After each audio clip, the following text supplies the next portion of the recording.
అదరగొట్టే కారం రంగు రుచి ఆచి కారం పొడి. తమిళనాడు హీరో విజయ్ వాళ్ళ ఢిల్లీలోని సిబిఐ ముందు హాజరు కానున్నారు. గతేడాది సెప్టెంబర్ 27న జరిగిన తొక్కిసలాటపై విజయ్ని సిబిఐ ప్రశ్నించనుంది. విజయ్ సభలో జరిగిన తొక్కిసలాటలో 41 మంది ప్రాణాలు కోల్పోయారు. ఈ ఘటనపై విచారించేందుకు మద్రాస్ హైకోర్టు మొదట సిట్ ఏర్పాటు చేసినప్పటికీ తరువాత దర్యాప్తును సిబిఐకి బదిలీ చేసింది. స్వతంత్ర దర్యాప్తు సంస్థలతో ఈ కేసును విచారించాలని విజయ్ పార్టీ తమిళగన్ వెట్రి కజగం కోరింది.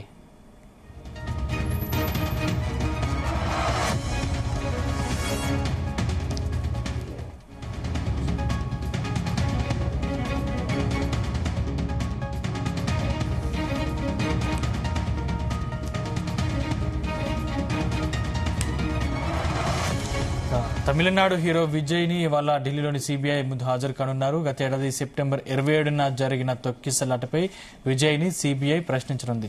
ఇదే అంశానికి సంబంధించిన మరిన్ని డీటెయిల్స్ మా ప్రతినిధి నరేష్ అందిస్తారు. నరేష్. Thank you Sandeep. ఈ రోజు టీవీకే పార్టీ చీఫ్ విజయ్ అయితే మాత్రం ఢిల్లీ సిబిఐ కోర్టుకి అయితే విచారణకైతే వెళ్ళనున్నట్టుగా తెలుస్తోంది. దాంతో పాటుగా గత ఏడాది సెప్టెంబర్ 27వ తేదీ కరూరు తొక్కిసలాటలో జరిగినటువంటి 41 మంది మృతులు యొక్క విచారణకైతే మాత్రం ఈ రోజు టీవీకే చీఫ్ విజయ్ ని ఢిల్లీ సిబిఐ కార్యాలయానికైతే మాత్రం రావాలనేసి గతంలో కూడా నోటీసులు కూడా ఇచ్చినటువంటి పరిస్థితి అయితే ఏర్పడింది.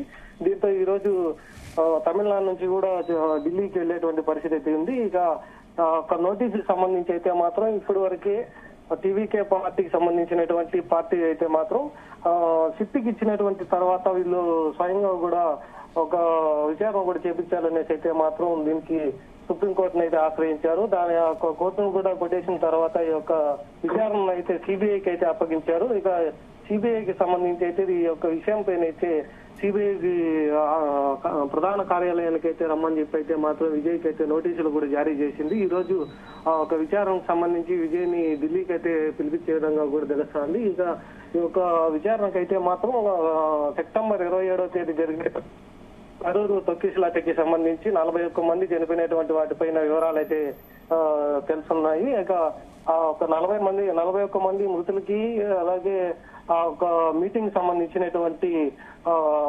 కీలకమైనటువంటి విషయాలు కూడా అక్కడ చర్చించినట్లు కూడా తెలుస్తా ఉంది. గతంలో చూసుకుంటే విజయ్కి సంబంధించినటువంటి ఏ పార్టీ మీటింగ్లు కానీ ర్యాలీకి సంబంధించినటువంటి వాటికన్నింటినీ కూడా దృష్టిలో పెట్టుకొని గతంలో ఇచ్చినటువంటి పర్మిషన్స్ ఆ కరూరులో జరిగినటువంటి ఒక సభకి కరూరులో ఉన్నటువంటి వాటికంతా కూడా ఎలాంటి పర్మిషన్స్ ఇచ్చారు, విజయ్ ఏ సమయానికి అక్కడ చేరుకున్నారు అన్న దానిపైన అయితే మాత్రం ఒక సిబిఐ అయితే మాత్రం తీసుకున్నట్టుగా తెలుస్తుంది. దీంతో ఈ యొక్క విజయ్ అయితే మాత్రం ఈ రోజు ఢిల్లీ సిబిఐకి అయితే మాత్రం విచారణకు అయితే పిలిపించి ఇక దానికి సంబంధించినటువంటి పూర్తి వివరాలు కూడా వెల్లడించేటువంటి పరిస్థితులు అయితే ఉంది. ఇంకా ఈ సంవత్సరమే తమిళనాడు అసెంబ్లీ ఎలక్షన్స్ కూడా రానున్న నేపథ్యంలో విజయ్ సిబిఐ కోర్టుకు పోవడం ఒక చర్చనీయాంశంగా కూడా మారినటువంటి పరిస్థితి ఉంది. సందీప్. Thank you Naresh.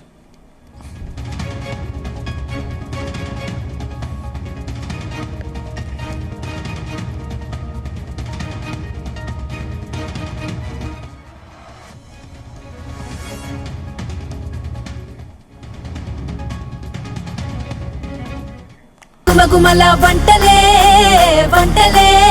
అదరగొట్టే కారం రంగు రుచి ఆచి కారం పొడి.